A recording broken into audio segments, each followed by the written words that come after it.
Hidden room of Thomas Jefferson's mansion solves 200-year-old mystery.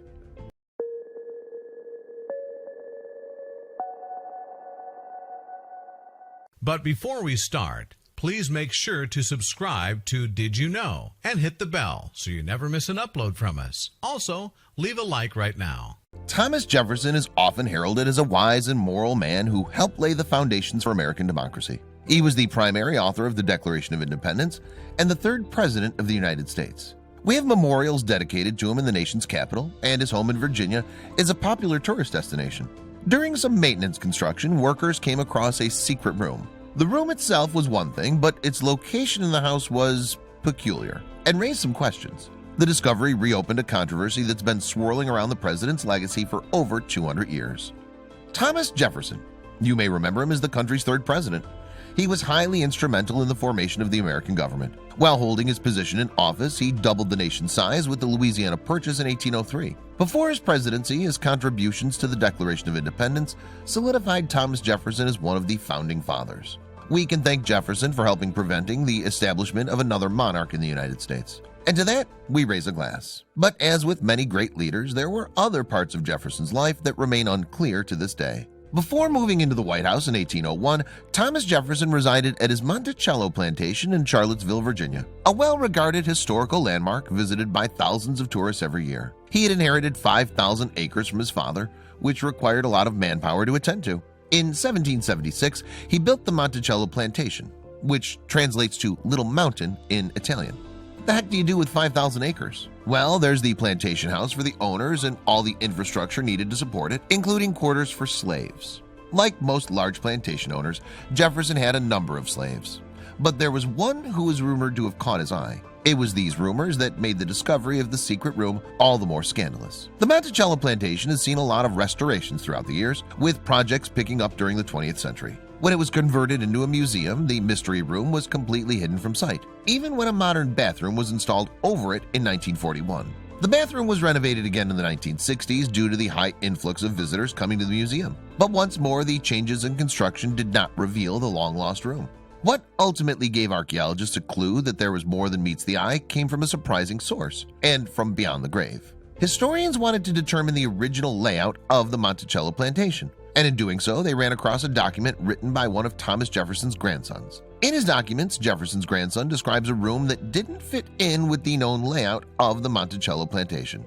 He described a room in the south wing of the former plantation house. At first, archaeologists were skeptical about the information, but then they remembered the restroom addition, and that got the cogs in their heads turning. Though Jefferson's grandson was known to be unreliable, it seemed odd that Jefferson Jr. would write about something like this if it wasn't true. In 2017, archaeologists conducted excavations as part of a restoration effort for the Monticello plantation. What they discovered seemed to support the rumors that have been swirling around our third president's legacy for centuries. This time around, they were aware of what Jefferson's grandson had written about in his diary.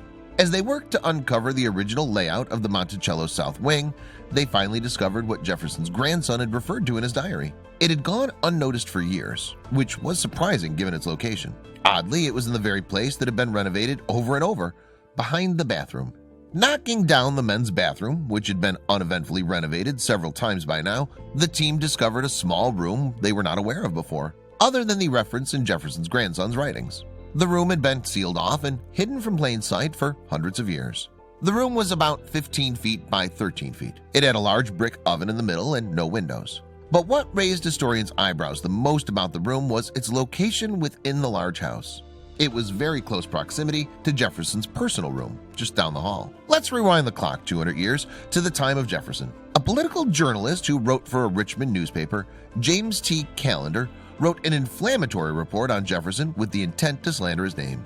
The primary allegation in the report suggested that Jefferson had started a relationship with a woman after his wife died. In and of itself, that's not too bad of an accusation, but things heated up as Callender further asserted that Jefferson had started a relationship with a slave girl who had been on the plantation from a very young age. Callender referred to the girl as Jefferson's concubine. Callender also stated that Jefferson had children by her, but did not list himself as the father of the children in public record in an attempt to keep his indiscretions hush-hush. By this point in time, rumors had already been swirling that there were people out there who bore an uncanny resemblance to the president. Was it possible that Jefferson's slave bore children in this small windowless room in the house, hidden from the rest of the world? Historians believe this is a distinct possibility. If so, who is this mysterious woman, the mother of the Founding Fathers' children? Did this room prove Callender right? There were other contemporaries during Jefferson's time that whispered about his personal affairs. Among these people, the second president of the United States, John Adams. In a letter he wrote to his sons in 1794, 8 years prior to the editorial Callender wrote, Adams appears to be referring to Jefferson's relationship with a slave girl. However, because the references are veiled in Roman myths, historians can't be sure. But one line in particular has stood out as a possible reference to the Jefferson scandal. When considering reasons Jefferson might have resigned his position as Secretary of State, Adams speculates that Jefferson might be summoned from the familiar society of Egeria.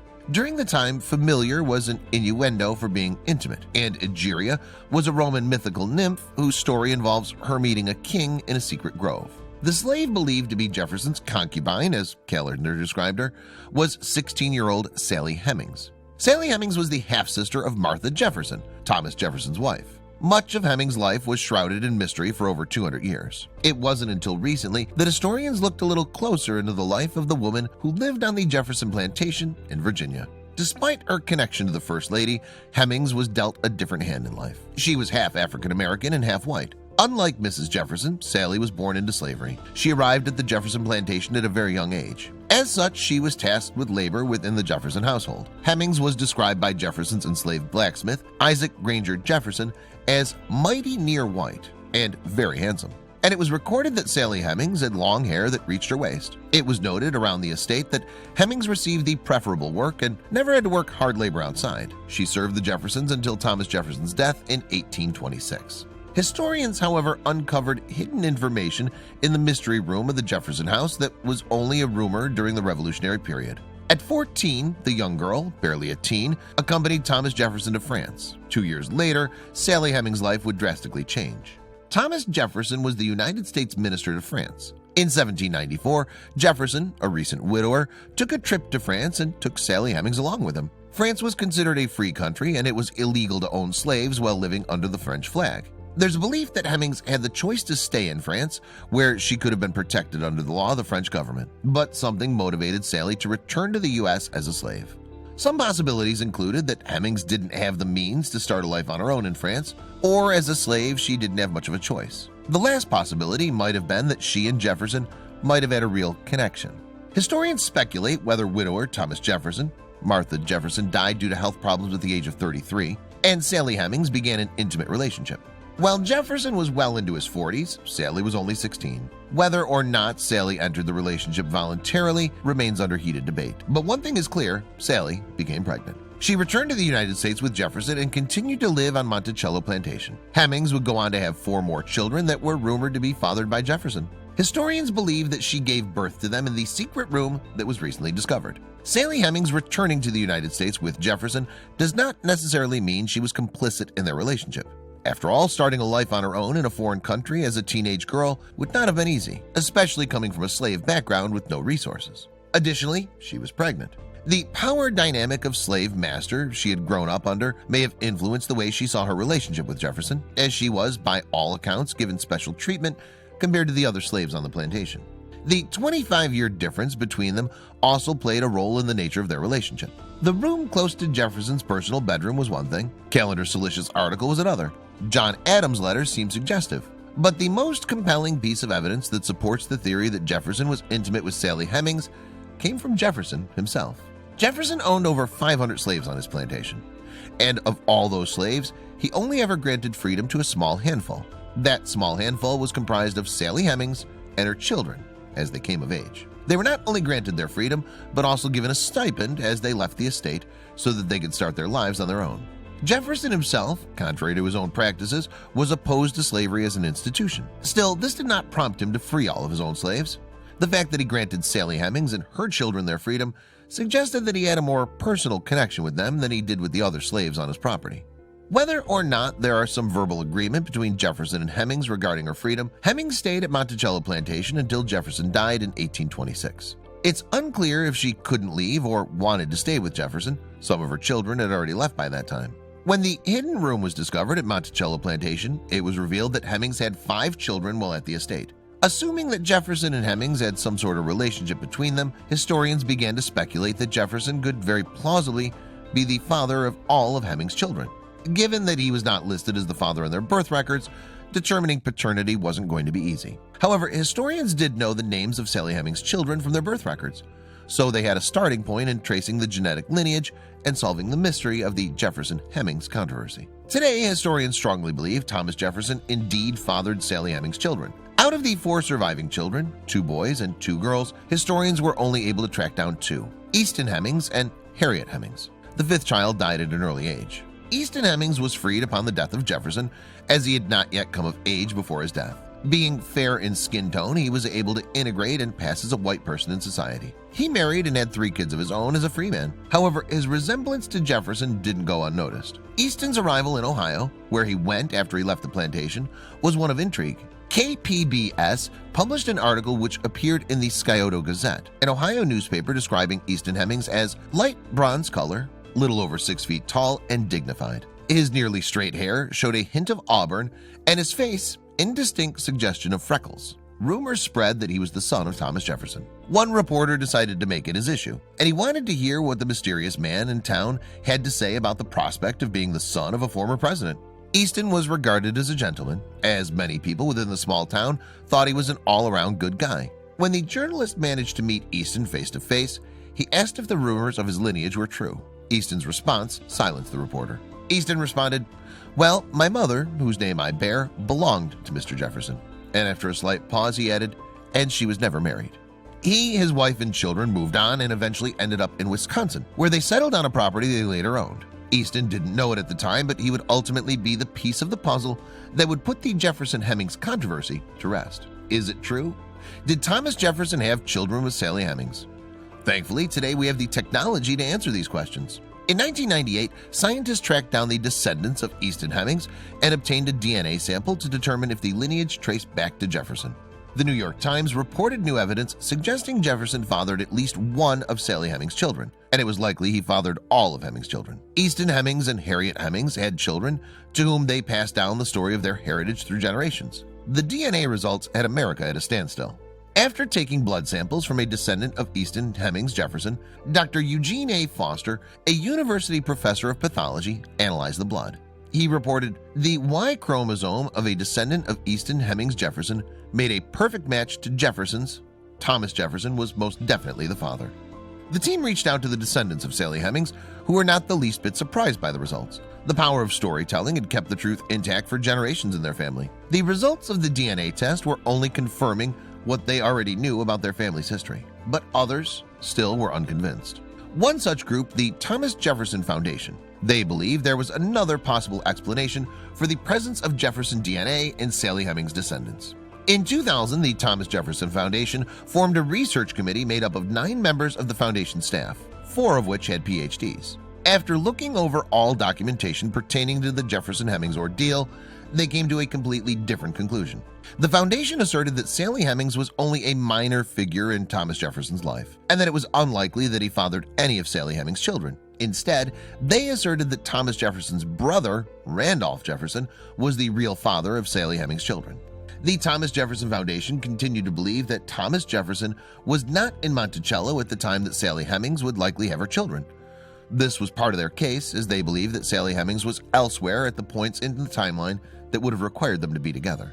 Still, this evidence feels flimsy when taking all the other factors into consideration. While some of it is circumstantial, the room, the rumors, the letter from John Adams, the DNA test does seem pretty conclusive. And the general consensus is that there was something going on between Sally Hemings and Thomas Jefferson. Most historians agree that Jefferson likely fathered all 5 of Sally Hemings' children. Harriet Hemings was well known as a beauty, just like her mother. She had considerably darker hair and eyes, but her skin was light enough for her to pass as a white woman, and she successfully integrated into white society. She married a white man who had good standing, and he never suspected her African heritage. Sally's other mother, Madison Hemings, was also freed by Jefferson and lived with his mother, Sally, who moved to Charlottesville, Virginia after Jefferson's death. He worked as a farmer and a carpenter. He got married, had children, and moved to the free state of Ohio after his mother's death. Uncovering Sally Hemings' room reopened a conversation about the relationship between Jefferson and his alleged lover. Archaeologists can't help but question the nature of their relationship, seeing how Sally Hemings was within arm's reach or just one door down the hall. "This room is a real connection to the past," said Fraser Neiman, the director of archaeology at Monticello. "We're uncovering and discovering, and we're finding many artifacts." His insight gives the public a glimpse into the interesting life of Sally Hemings, as well as the personal life of former President Thomas Jefferson. These details had long been swept under the rug.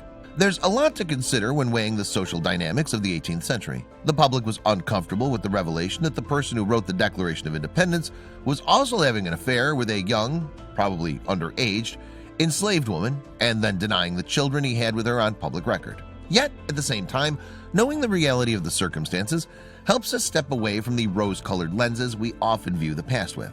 And that's troublesome for some. One can never know for sure the true nature of the relationship. Our founding fathers, and certainly our presidents, were not perfect. Perhaps one of the more troubling aspects of this situation is that the man wrote words that we hold in such high regard, that all men were created equal, which contradicted the way he lived his own life in such an obvious way.